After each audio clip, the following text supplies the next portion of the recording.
everyone. So today we will start with a new chapter and the name of the chapter is occupation. तो इस chapter में हम पढ़ेंगे primary occupations क्या होती हैं, सेकेंडरी ऑक्यूपेशंस क्या होती है, कॉमन ऑक्यूपेशंस क्या होती हैं. So all these things we will going to learn in this chapter. So let's go ahead and begin the chapter. Chapter 12, Occupations. Learning objectives. By the end of this lesson, you will learn occupations, secondary occupations, primary occupations, and common Indian occupation. So before starting the chapter, we have to do a small activity. Observe and recognize these people by their occupations. Write their occupations in the blanks. अब जो हमें ये pictures दी गई हैं उससे हमें पता लगाना है कि ये कौन से ऑक्यूपेशन के पर्सन है. We have to write that. The first is security guard.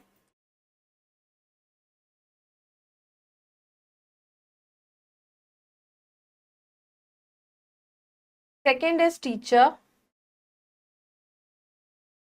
The third is doctor. And the fourth is plumber. Let's start. Occupations. Occupations are jobs done by people to serve society. तो occupations वो सारी jobs होती हैं जो लोग करते हैं अपनी society की help के लिए. In return, people get money for their work. और in return क्या होता है, जब वो किसी का कोई प्रॉब्लम में होते हैं उसको काम कर देते हैं तो उनके बदले उन्हें पैसे मिलते हैं. Such jobs that are done for money are called occupation. तो जो भी काम हम पैसों के लिए करते हैं वो occupation कहलाता है. Primary occupation. So primary occupation क्या होती है? People do different jobs to earn money. These jobs are based on their education, on their training, skills, and the ability to work. People work as farmers, engineers, doctors, drivers, policemen, etc. तो लोग जो है काम करते हैं पैसा कमाने के लिए और सब अपने अलग अलग काम करते हैं. उनके एजुकेशन के बेस पे उनको काम दिया जाता है, उनकी ट्रेनिंग के बेस पे उनकी स्किल्स क्या है, किस काम को वो कर सकते हैं, तो उस पर डिपेंड होता है उनका ऑक्यूपेशन. तो कई लोग फार्मर की तरह काम करते हैं, कई इंजीनियर्स हैं, कई टीचर्स हैं, कई डॉक्टर्स हैं. तो different different occupations. Most of India's population lives in villages. Farming is the main occupation for them. India की जो ज्यादातर पॉपुलेशन है वो विलेजेस में रहती है, इसलिए वहां के लोगों का ऑक्यूपेशन फार्मिंग है. People in villages have some other needs such as healthcare, education, communication, transportation, which are served by other occupations. जो गांव में लोग रहते हैं विलेजेस में उनकी अलग भी और भी तो नीड्स होती हैं, जैसे उनको एजुकेशन भी प्रोवाइड होनी चाहिए, हेल्थ केयर की फैसिलिटी चाहिए होती है, communication means of communication, transportation. तो ये जो सारी फैसिलिटीज होती हैं ये ऑक्यूपेशंस जो डिफरेंट डिफरेंट होते हैं उनके थ्रू प्रोवाइड की जाती है. Teaching is the most important occupation as other occupations depend on it.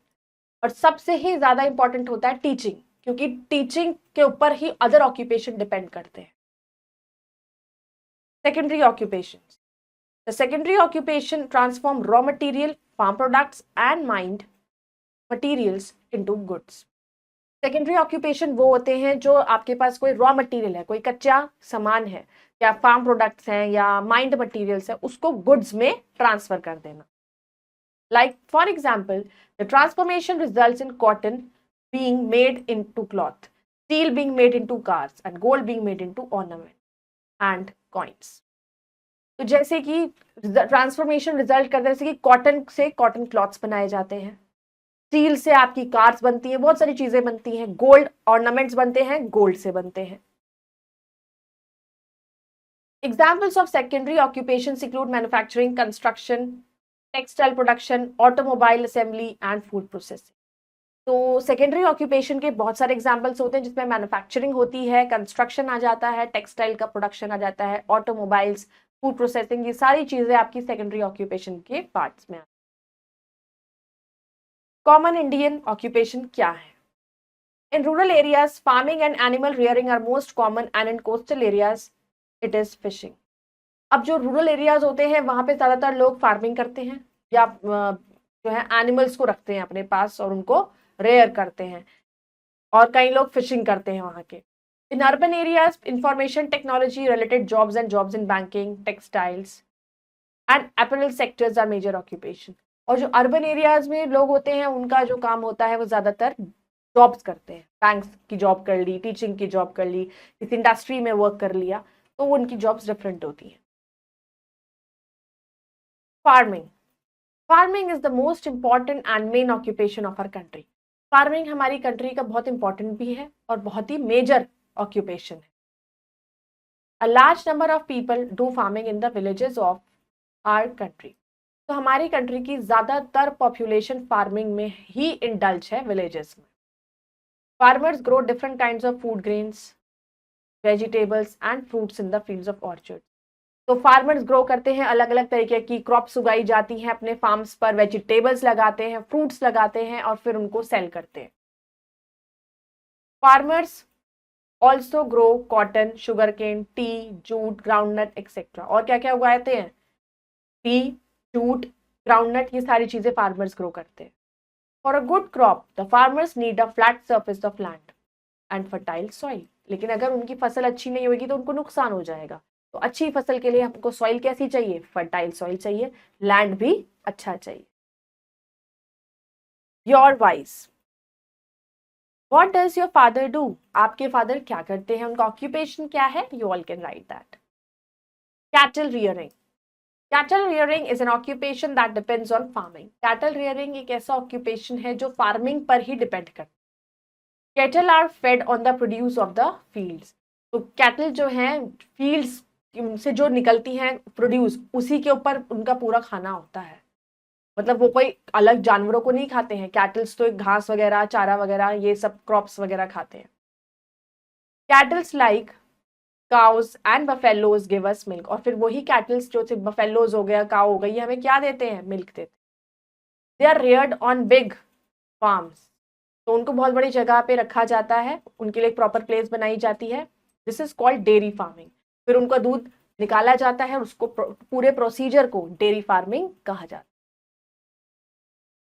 Bullocks are used to plough the fields. Bullocks use करी जाती हैं जब फार्मर्स यूज करते हैं बुलक्स को फील्ड को फ्लो करने के लिए। Poultry farming, many farmers have set up poultry farms. Poultry farming is done to get the eggs and meat of hens, ducks, etc. अब बहुत से जो फार्मर्स होते हैं उन्होंने पोल्ट्री फार्म्स बना रखे हैं जहाँ पर वो हेंस वगैरह को रखते हैं और फिर उनके एग्स वगैरह को बेचते हैं, उनके मीट को बेचते हैं। तो डक्स और हेंस उनको लोग स्टोर करते हैं, उनके लिए प्रॉपर पोल्ट्री फार्म बनाया जाता है। Sheep are another important animals that is mostly reared in dry and hilly areas. We get wool from sheep. Sheep को भी लोग पालते हैं और अपने पास रखते हैं, उनके लिए प्रॉपर जगह बनाई जाती है क्योंकि उनका जो फर होता है शीप का, वुलन क्लोथ्स बनाने के काम आते हैं।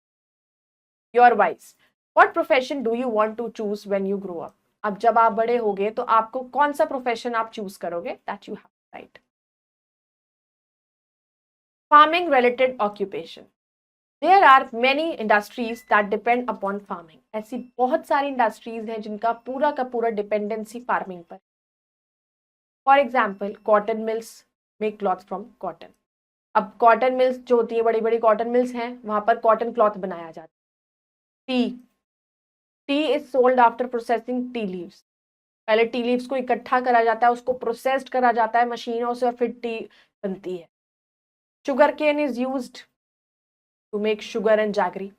ऐसे ही गन्ने की फसल लगती है तो उसको हम यूज करते हैं आगे चीनी बनाने के लिए, गुड़ बनाने के लिए। Jute is use for making bags and ropes. Jute का यूज होता है, आपके बैग्स बनते हैं जूट के, जूट की रस्सियां बनती हैं। Cooking oil is made from groundnut, mustard and sunflower.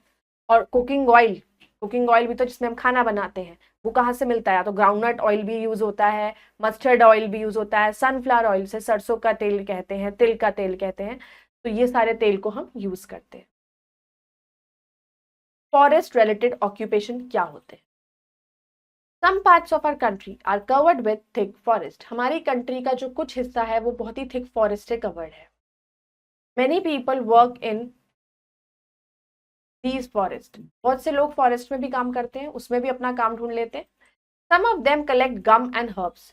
तो गम्स जो हम लोग यूज करते हैं हमारे भी तो काम आती है। तो गम और हर्ब्स को कलेक्ट करते हैं लोग। सम कट वुड, कुछ लोग लकड़ी काटते हैं। Some people collect latex from rubber trees, it is use to make rubber. और रबर के भी ट्रीज होते हैं जिनकी वो उस पे खाल होती है, उसे उतारते हैं, उसको कलेक्ट करते हैं, फिर उसका रबड़ बनाने में यूज करते हैं। Fishing, the main occupation of the people living in the coastal areas is fishing. और जो कोस्टल एरियाज के लोग होते हैं उनका मेन जो ऑक्यूपेशन हो जाता है वो फिशिंग हो जाता है। Fish is one of the main sources of food, और उनका सोर्स ऑफ फूड भी होता है fish. There are some other ways of earning money from fishing. अब फिशिंग से वो पैसे कैसे कमाते हैं? Fish oil is extracted from some special kinds of fish. कुछ ऐसी फिशेज होती हैं जिनसे ऑयल भी मिलता है। तो fish are salted and packed in tins for selling at far off places. तो क्या करते हैं, ये फिश को पकड़ते हैं और फिश को पर नमक वगैरह लगाकर उसको अच्छे से पैक कर देते हैं टिन्स वगैरह में, और फिर उसको दूर दूर भेजते हैं। Fact treasure, the cultivation of fish in ponds for commercial use is called pisciculture. तो जो फिश को पकड़ते हैं, फिश को रखते हैं पॉन्ड्स में, उनको पालते हैं, उसको अपने कमर्शियल यूज में फिर उसका यूज करते हैं, उसको पिसिकल्चर कहते हैं। Mining, digging materials from earth is called. हम अर्थ में जब खुदाई करते हैं और खोद के उसमें से अलग अलग फ्यूल्स निकालते हैं, अलग अलग चीजों को निकालते हैं, उसे माइनिंग कहा जाता है। India is rich in mineral resources. India बहुत ही फेमस है मिनरल रिसोर्सेज में। Minerals like coal, petroleum, mines, iron, etc. are found in many parts of the country. तो कोल पेट्रोलियम कहाँ से मिलता है? हमें अर्थ के अंदर से मिलता है। और कैसे मिलता है? जब हम माइनिंग करते हैं। People living in these areas of the country are mostly engaged in mining. तो जो लोग जो होते हैं कुछ हमारी कंट्री में, they are mostly engage mining activities में भी वो इंगेज्ड रहते हैं, ताकि कुछ ना कुछ ढूंढते रहते हैं, क्योंकि माइनिंग करने से कुछ नए मिनरल्स हमें मिलते हैं। उन मिनरल्स का फिर आगे वो लोग यूज करते हैं उनको सेल और परचेज के लिए। We get many kinds of metals from minerals, और मिनरल से हमें फिर मेटल बनाते हैं। जैसे कि मेटल्स भी मिलते हैं, iron, metal like iron, aluminium, copper etcetera are used for making big machine, railway engine, transport vehicles etcetera. तो कौन कौन से मेटल्स जो हमें काम आते हैं? जैसे कि आयरन, एल्यूमिनियम, कॉपर, ये सब हमें यूज होते हैं बड़ी बड़ी मशीन्स बनाने के लिए। जो रेलवे इंजन बनते हैं वो ऐसी थोड़ी बन जाते हैं, उन सब में मेटल्स का यूज होता है। Words to remember, occupation, a job और profession, the way in which you spend your time. कोई भी प्रोफेशन या कोई भी ऑक्यूपेशन जो आप करते हो जिसमें अपना टाइम स्पेंड करते हो और उसके बदले आपको कुछ अर्न होता है। Mining, digging materials from the earth, अर्थ में से मटेरियल निकालना। Herbs, a plant whose leaves seeds are used in medicine or cooking। तो हर्ब्स वो छोटे छोटे पौधे होते हैं जिनको हम यूज करते हैं, हमारे कुकिंग में भी काम आ सकते हैं। कहीं ऐसे हर्ब्स होते हैं और जो उनकी लीव्स वगैरह भी हमारे मेडिसिन की तरह काम करते हैं। Let us recall, some people collect latex from rubber trees. तो कई लोग रबर ट्रीज से लेटेक्स को कलेक्ट करते हैं। Jute is use for making bags and ropes. Jute हम यूज करते हैं रस्सियां और आपके बैग्स बनाने के। A large number of people do farming in the villages of our country। और बहुत सारे जो लोग हैं हमारी कंट्री के, वो विलेजेस में जो रहते हैं उनका मेन प्रोफेशन और ऑक्यूपेशन फार्मिंग है। Now will do the tick the correct option. Jobs done for money, जो काम हम पैसा कमाने के लिए करते हैं उसको कहते हैं occupation. We get wool from, हमें वूल किससे मिलती है? शीप से। People do different jobs to earn, अब लोग जो हैं वो अलग अलग काम क्यों करते हैं? अर्न मनी, पैसा कमाने के लिए। Dash is the most important and main occupation of India, India का मेन ऑक्यूपेशन क्या है? Agriculture. Fill in the blanks using the words given in the box. Dash is the most important and main occupation of our country, हमारी country का सबसे important occupation क्या है? Farming. For a good crop the farmers need a flat surface of land. एक अच्छी फसल उगाने के लिए फार्मर को एक फ्लैट सर्फेस चाहिए होता है लैंड का, और एक फर्टाइल सॉइल चाहिए होता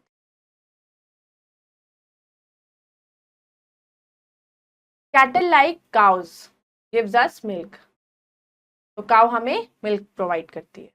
dash is used to make sugar and jaggery, किससे मिलता है गुड़ और चीनी? Sugar cane. Dash are one of the main sources of food? Fish, fish भी एक मेन सोर्स ऑफ फूड में आता है। Tick the correct and cross the incorrect statement. Main occupation of the people living in the coastal areas is agriculture. No. Coastal areas के लोगों का main occupation fishing होता है। Fish oil is extracted from some special kind of fish. Yes, fish oil को बहुत ही special fishes से निकाला जाता है। We get many kinds of metals from water. हमें water से metals नहीं मिलते, mining से मिलते हैं, earth की mining से। Tea is the sold raw. Yes, tea को raw ही sold किया जाता है। So I hope you all have understood the chapter. So you can go through it once again and revise it properly. We'll meet in the next video with the next chapter. Till then, bye-bye. Take care. Thank you.